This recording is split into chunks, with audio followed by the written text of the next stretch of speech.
प्रिय भक्तजनों, मेरा आप सभी को राम राम। ओम नमो भगवते वासुदेवाय नमः। आज मैं आपको वैशाख शुक्ल पक्ष की मोहिनी एकादशी की कथा सुना रही हूँ। धर्मराज युधिष्ठिर कहने लगे, हे कृष्ण, वैशाख मास के शुक्ल पक्ष की एकादशी का क्या नाम है तथा उसकी क्या कथा है, इस व्रत की क्या विधि है, सो सब विस्तार पूर्वक कहिए। श्री कृष्ण जी कहने लगे, हे धर्मराज, मैं आपसे एक कथा कहता हूँ जिसको महर्षि वशिष्ठ जी ने रामचंद्र जी से कहा था। एक समय रामचंद्र जी बोले, हे गुरुदेव, कोई ऐसा व्रत बताइए जिससे समस्त पापों और दुखों का नाश हो। मैंने सीता जी के वियोग में बहुत से दुख भोगे हैं, अतः आप कोई ऐसा व्रत बतलाइए। महर्षि वशिष्ठ जी बोले, हे राम, आपने बहुत सुंदर प्रश्न किया है। आपकी बुद्धि अत्यंत शुद्ध और पवित्र है। यद्यपि आपके नाम का स्मरण करने से ही मनुष्य पवित्र और शुद्ध हो जाता है, तो भी आपका यह प्रश्न लोकहित के लिए बहुत ही सुंदर है। वैशाख मास में जो एकादशी आती है उसका नाम मोहिनी एकादशी है। इस एकादशी का व्रत करने से मनुष्य सब पापों तथा दुखों से छूटकर मोह जाल से मुक्त हो जाता है। अतः यह व्रत दुखी मनुष्यों को अवश्य करना चाहिए। इससे मनुष्य के सब पाप और दुख नाश हो जाते हैं। अब आप इसकी कथा एकाग्रचित्त होकर ध्यानपूर्वक सुनिए। सरस्वती नदी के किनारे भद्रावती नाम एक नगरी थी। वहाँ पर द्युतिमान नामक चंद्रवंशी राजा राज्य करता था। इसी नगरी में धन धान्य से पूर्ण पुण्यवान धनपाल नामक एक वैश्य भी रहता था। वह अत्यंत धर्मात्मा एवं विष्णु भक्त था। उसने नगर में अनेक भोजनालय, प्यायु, कुआं, सरोवर, धर्मशाला आदि बनवाए थे और सड़कों पर आम, जामुन, नीम आदि के अनेक वृक्ष लगवाए थे। उस वैश्य के 5 पुत्र थे, सुमना, सद्बुद्धि, मेधावी, सुकृति और धृष्ट बुद्धि। इनमें धृष्ट बुद्धि नाम वाला 5वां पुत्र महापापी था। वह पितर आदि को नहीं मानता था।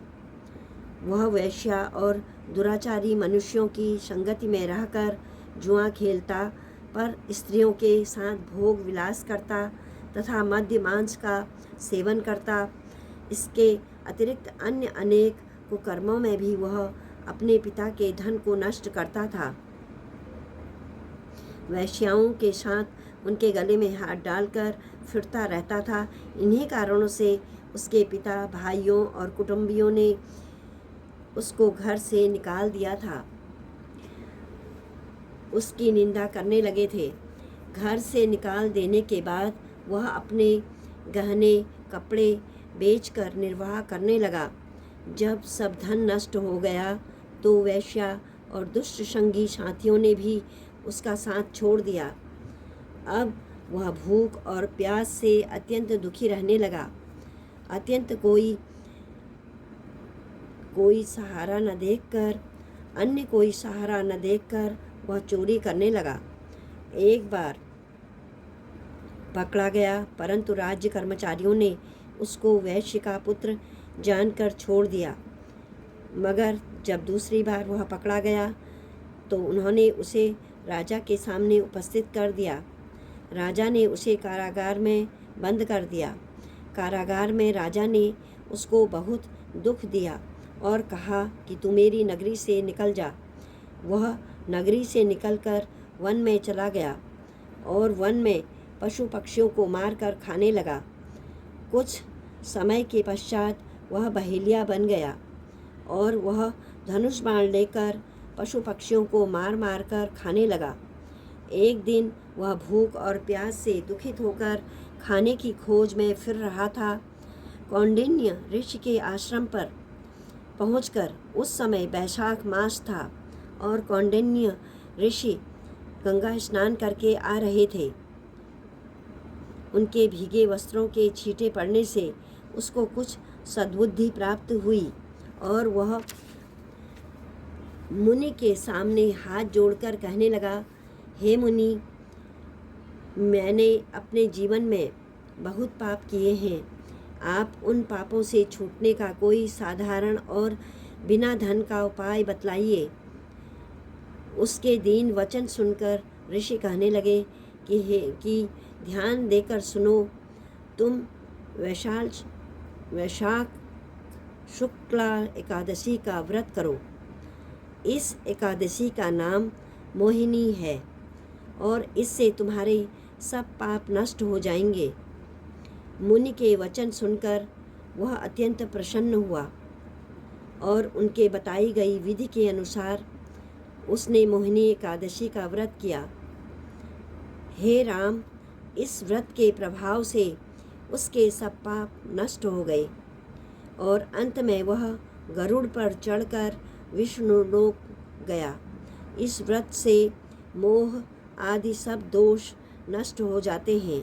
संसार में इस व्रत से श्रेष्ठ अन्य कोई व्रत नहीं है। इसके महात्म्य को पढ़ने अथवा सुनने से 1000 गोदान का फल प्राप्त होता है। इस प्रकार एकादशी का महात्म्य अध्याय समाप्त हुआ। इस दिन गौमूत्र का आचमन सागार के रूप में ले सकते हैं। व्रत में दूध की बनी मिठाई या पदार्थ या सभी प्रकार के फल ले सकते हैं।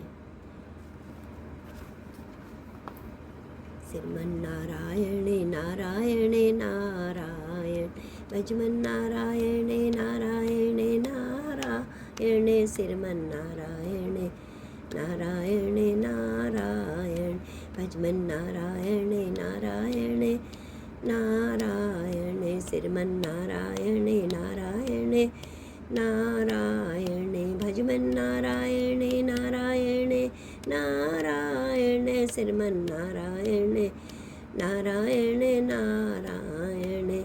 बोलो सत्यनारायण भगवान की जय, बोलो विष्णु भगवान की जय। ओम नमो भगवते वासुदेवाय नमः।